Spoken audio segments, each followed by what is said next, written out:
Hello students, हमारा chapter number 2 relations and functions continue है।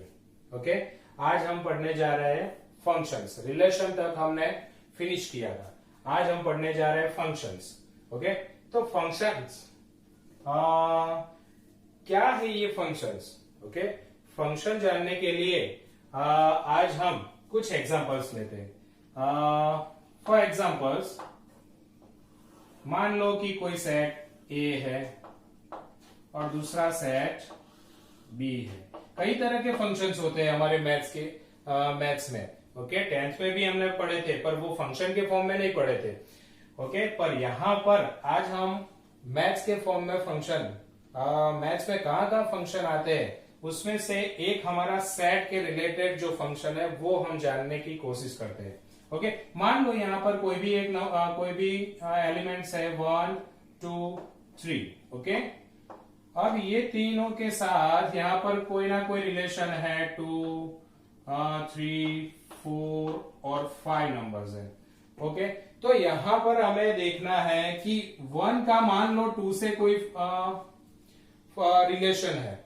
कौन सा रिलेशन, कैसा रिलेशन अभी नहीं देखते, पर समझो कि 1 का 2 से रिलेशन है। पहली बात की जो A है वो क्या है, तो B की प्री इमेज है, और B क्या है तो कि A में A की इमेज है। ओके, तो ये इमेज एक दूसरे के साथ अगर सिंगल इमेज फॉर्म कर रही है, ओके, A का रिलेशन B से सिंगल इमेज में फॉर्म कर रही है, तो इसको हम फंक्शन कहेंगे, फंक्शन कह सकते हैं। यानी कि यहाँ A का पूरा एक ही इमेज B में मिलता है, ये एक कंडीशन। दूसरी, अगर मान लो दो सेट इस तरह से हमें दिए हैं, A और दूसरा सेट है B। ओके, यहां पर 1 2 और 3, यहां पर कोई भी नंबर ले लो, 5 6 एंड 7। अब 1 2 3 का 5 6 7 से रिलेशन, अगर मान लो कि 1 का 5 से रिलेशन है, ओके, और 1 का 6 से भी रिलेशन है, दो जगह पे रिलेशन अगर दिखता है, A का B से दो जगह पे रिलेशन दिखता है, यहां पर फिर हम कहेंगे 2 का 7 से रिलेशन है। क्या रिलेशन है अभी हम नहीं जानते, पर अगर ऐसा कोई सेट्स, मैंने तो जस्ट ऐसे ही एग्जांपल्स की फॉर्म में लिया है आपको सिर्फ समझने के लिए, समझाने के लिए। अगर सेट A में कोई एलिमेंट्स है, उसको उसका B सेट में दो एलिमेंट के साथ अगर रिलेशन है, तो हम इसको फंक्शन कहेंगे नहीं। Is a function forms but not a function. Okay, अब फंक्शन लिखा कैसे जाता है, it's a denoted. Okay, then function f such that a function b, that means arrow से उसको दिखाया जाता है। Function relate a to b function. Here is also function f is equal to a to b. Okay, एक condition, पहली condition, अगर A और B में एक ही इमेज ही मिल रही है, यानी इनपुट और इसको इनपुट कहेंगे, इसको आउटपुट कहते हैं। चलो समझने के लिए, इनपुट और आउटपुट में एक एक ही रिलेशन दिखा रहा है, that's good. Okay, it is a function. As it is, अगर A और B में A के एलिमेंट के साथ B के दो रिलेशन दिख रहे हैं, that is not a function. एक दूसरा एग्जांपल सपोज सोचते हैं कि सेट A है, ओके, उसमें 1 2 और 3 है।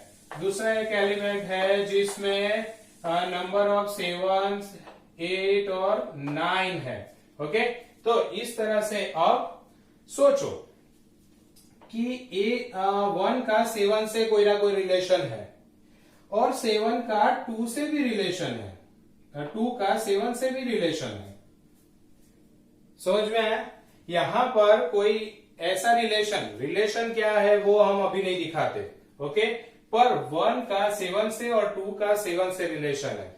यहां से उल्टा है, यहां पर आप देखो, सेट A का रिलेशन सेट B में दो एलिमेंट के साथ, यहां पर सेट A के दो एलिमेंट का सेट B के 1 एलिमेंट के साथ है। तो इसको हम फंक्शन कह सकते हैं। Okay, it is a function. 3 का 8 से फंक्शन है, रिलेशन है। ओके, तो ऐसी कंडीशन बनती अगर 2 है 3 है जितने भी है, पर ए में से इमेज 7 ही मिल रही है। ओके, 7 की इमेज 1 और 2 मिल रही है, then F is equal to A relation B. तो ये हमारा फंक्शन है। तो ये 3 कंडीशन हमें याद रखनी। पहली कि एक ही इमेज होनी चाहिए, दूसरी ए में से बी में 2 इमेज नहीं आनी, 2 रिलेशन नहीं बनने चाहिए, और दूसरी बी में से ए में अलग अलग अगर रिलेशन 2 इमेज में रिलेशन बन रही है, 3 में बन रही है, तो वो फंक्शन है। तो फंक्शन की ये 3 कंडीशन है। ओके, अब हम थोड़ा सा एग्जाम्पल की ओर, आपकी टेक्स्ट बुक में जो एग्जाम्पल्स दिए उसको थोड़ा सा समझ लेते हैं, ताकि आपका और भी क्लियर हो जाए दिमाग में ये फंक्शंस क्या है एक्चुअल में। ओके, एग्जाम्पल नंबर 10 दिया है। ओके, एग्जाम्पल नंबर 10 में कहा है कि n be a set and the numbers and the relations define the n such that r is equal to relation is equal to x and y such that y is equal to 2x and x and y belongs to n। Okay, चल हमारा set n be a set of natural numbers. Okay, तो इसमें हम जानते हैं कि अगर हम कोई set a is equal to natural number लेते हैं 1 2 3 इनफाइनाइट तक। ओके, चल तो अगर मैंने कोई सेट a बनाया है, ओके 1 2 3 4 दैट इनफाइनाइट्स। ओके, अब उसका रिलेशंस ओके y में दिखाना है b, y यानी हमारा b section, x means a। तो यहां पर सपोज मैं x और y दोनों ही नेचुरल नंबर लेने हैं, तो x में सपोज की 1 लू तो y हमारा क्या बनेगा 2 बनेगा। अगर मान लो कि मैंने 2 लिया है तो क्या बनेगा यहां पर 4, अगर 3 लिया है तो 6, फिर अगर 4 लिया है तो 8, then 10। Okay, so on continue चलेगा। अब यहां पर आप देख सकते हो कि 1 लिया है तो रिलेशन 2 से है, 2 से 4, 3 का 6 से, 4 का 8 से रिलेशन। ओके, ऐसे ही कंटिन्यू अगर रिलेशन बनता है तो ये जो बना हमारा, ये हमारा फंक्शन है। ओके, क्यों? तो फर्स्ट कंडीशन, फर्स्ट एग्जांपल हम एग्जांपल देखा था आगे हमने कि अगर एक ही इमेज दूसरे सेट्स में मिल रही है हमें एक ही, तो हम उसको क्या कहेंगे, it is a function, that is a functions denote by A stands to B. Okay, हम ये उसको दिखा सकते हैं। चल, ऐसे ही दूसरा एक एग्जांपल है 11 में 3 कंडीशन दी है। ओके, फर्स्ट कंडीशन में रिलेशन में दिया है r इज इक्वल टू 2 1, फिर 3 1 4 3 1 एंड 4 2। ओके, चल तो इसके 2 सेट अगर बनाए जाए a और b, ओके, तो a कौन से जो आगे वाले हैं वो हमारे a 2 3 और 4। ओके, चल उसमें रिलेशन 1 1 2 है, तो 1 और 2। ओके, सेट में एक 2 नंबर रिपीट हो रहे हैं तो लिखेंगे एक ही बार। तो अब 2 का रिलेशन 1 से है, 3 का रिलेशन भी 1 से है, ओके, 4 का रिलेशन 2 से है। अब क्या कहा था यहां पर सोचो। ओके, अगर यहां पर 2 इमेज अलग अलग है, ओके, एक ही नंबर से यहां पर रिलेशन दिखा रही है, तो क्या होगी, ये फंक्शन होगा। ओके, तो ये हमारा फंक्शन है टू बी का। ओके, सेकंड हमारे पास था रिलेशंस, कौन सा नंबर है हमारे पास, देन 2 2 2 4, देन 3 2 3 3 4 4। ओके, चल यहां पर भी मैं 2 सेट ड्रॉ कर देता हूं। फर्स्ट नंबर जो है हमारा सेट ए है, यानी कौन से आएंगे, 2 और 3, ओके, 2 2 एंड 3 4, सॉरी, ओके। चल, तो 3 नंबर आने वाले। अब यहां पर पीछे क्या आएगा, तो पीछे 2 4 3 4, यानी कि 2 4 और 3 है, ओके। चल, 3 और 4 लिखते हैं। पहला रिलेशन 2 का 2 के साथ, ओके।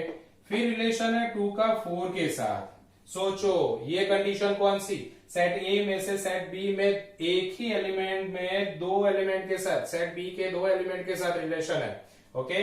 यहां पर 3 का 3 के साथ रिलेशन और 4 का 4 के साथ रिलेशन, ओके।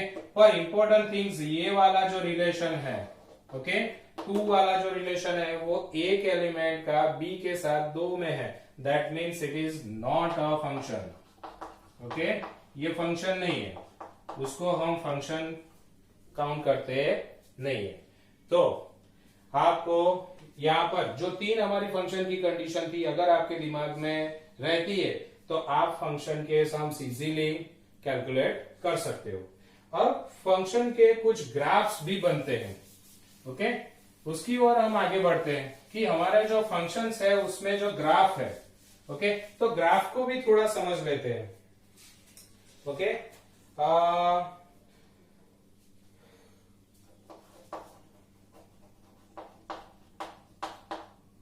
चल, फर्स्ट वाला जो फंक्शन का ग्राफ है, उस फंक्शन में F X is equal to हमें दिया है, सपोज कि हमारा X, F X is equal to X दिया है, उसका ग्राफ कैसा होगा, ओके। तो इसको हम क्या कहेंगे, तो आइडेंटिकली फंक्शंस। ये क्या है हमारा,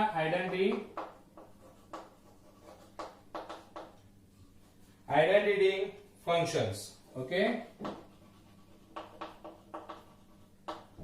आइडेंटिटी फंक्शंस, दैट मीन्स जो हमने एक्स लिया है वही एक्स हमें आंसर में मिल रहा है, ओके।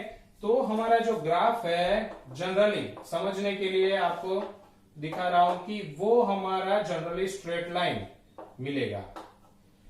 अगर 0 लिया है तो यहां पर y, ये पूरा हम क्या गिनेंगे, y, ओके। और ये क्या गिनते हैं हम, x, यानी ये x एक्सिस का और ये y एक्सिस का आंसर। अगर x एक्सिस में हमने 0 लिया है तो एफ एक्स क्या मिलेगा हमें, ऑब्वियसली 0 ही, ओके। देन y 0 लेते हैं तो x भी 0 मिलने वाला है। दैट मीन्स 0 0, यानी कि ऑलवेज आइडेंटिकली फंक्शन होगा अगर f3 is equal to 3, sorry, fx is equal to x, okay. अब उसमें 3 लिया है तो 3 मिलेगा, अगर 4 लिया है तो 4 मिलेगा, अगर 5 लिया है तो 5, यानी x और y की हमें पोजीशन, यहां पर 1 लिया है तो यहां पर भी 1 मिलेगा, तो ये रहा। यहां पर 2 लिया है, यहां पर 2 आएगा तो ये भी 2, तो एक स्ट्रेट लाइन बनेगी हमारी, ओके। तो ये रहा हमारा फर्स्ट ग्राफ। सेकंड ग्राफ है हमारे पास जिसका नाम है कांस्टेंट फंक्शंस,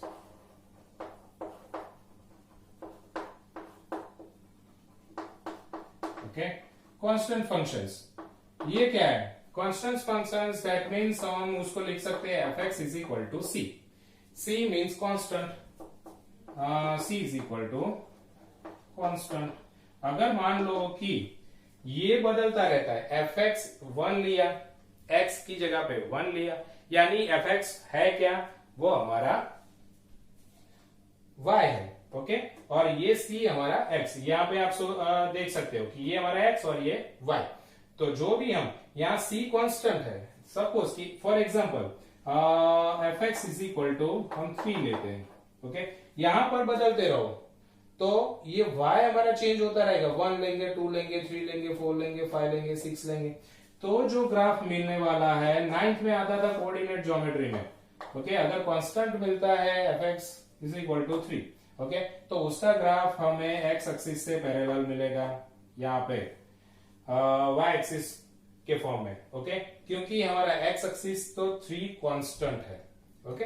3 कांस्टेंट रहेगा तो हमारा ग्राफ कैसा होगा, it's related to constant, parallel to x axis, okay. Third graph है हमारा पोलिनोमियल फंक्शंस,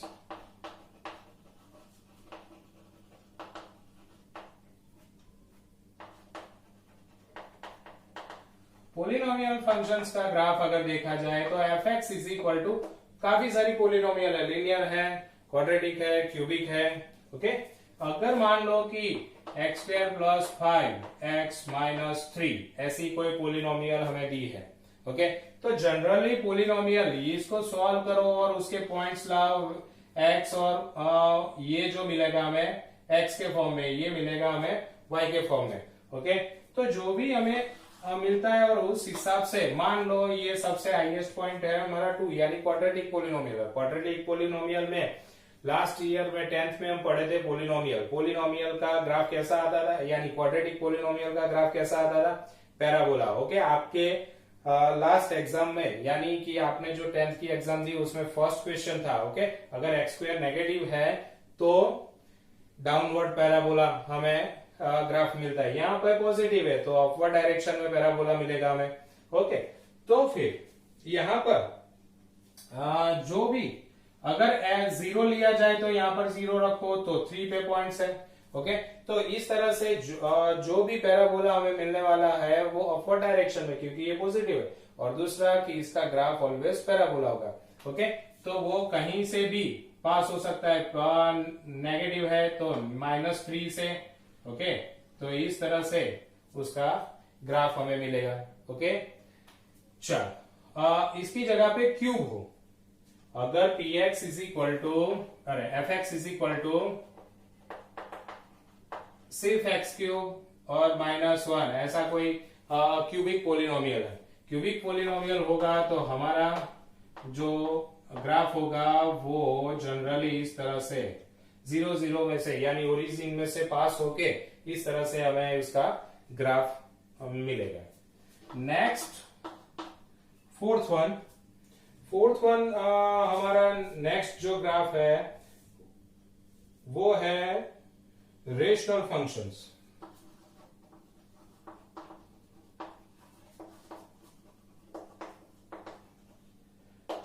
रेशनल फंक्शंस क्या है? रेशनल जानते हो, p by Q form, that means F X upon G X के फॉर्म में।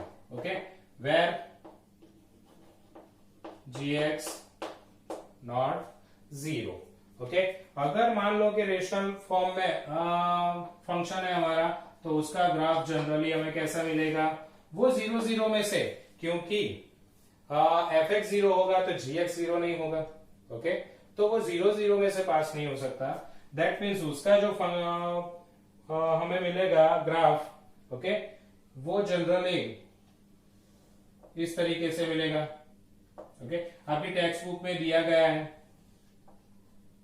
एफ एक्स और जी एक्स का ग्राफ हमें इस तरह से अलग अलग फॉर्म में एफ एक्स और जी एक्स, ओके, तो अलग अलग फॉर्म में ग्राफ मिलेगा, वो इंटरसेक्शन फॉर्म में मिलेगा नहीं। ओके, तो इस तरह से हमारे काफी सारे और भी ग्राफ है। ओके, यहां तक आपने समझा होगा। ये ग्राफ सिर्फ फंक्शन को समझाता है। ओके, इसीलिए नेक्स्ट हमारा जो है वो है modulus functions.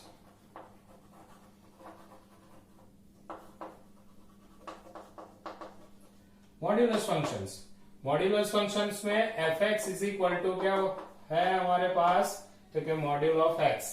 Okay, module of X में आप जानते हो कि अगर उसमें कोई भी नंबर लिया है हमने तो वो मॉड्यूल में से बाहर आएगा तो ऑलवेज पॉजिटिव रहेगा। ओके, तो हमें एफ एक्स का आंसर ऑलवेज पॉजिटिव, पर हमारा जो एक्स हम लेने वाले हैं वो तो नेगेटिव ले सकते हैं, -2 ले सकते हैं, तब जाके एफ एक्स का आंसर क्या मिलेगा, 2 मिलेगा, +2। जब इसका -2 को बाहर लाएंगे तो +2, यानी एक्स हमें नेगेटिव ले सकते हैं बट एफ एक्स का ऑलवेज आंसर क्या मिलेगा, हमें पॉजिटिव मिलेगा। तो फिर अब वहां पे हमें ग्राफ कैसा, तो एक पॉजिटिव और नेगेटिव का ग्राफ मिल सकता है। ओके, अगर हम नेगेटिव नंबर्स लेते हैं एक्स का तो हमें जनरली अगर मान लो 0 लिया है तो 0 0 का आ सकता है, तो ओरिजिन में से ये फंक्शन इस तरह से हमें ग्राफ देखने को मिल सकता है। ये हमारी y एक्सिस और x एक्सिस हम जानते हैं, तो इस तरह से हमारे ओरिजिन में से पास होता हुआ मॉड्यूलस का फंक्शन हमें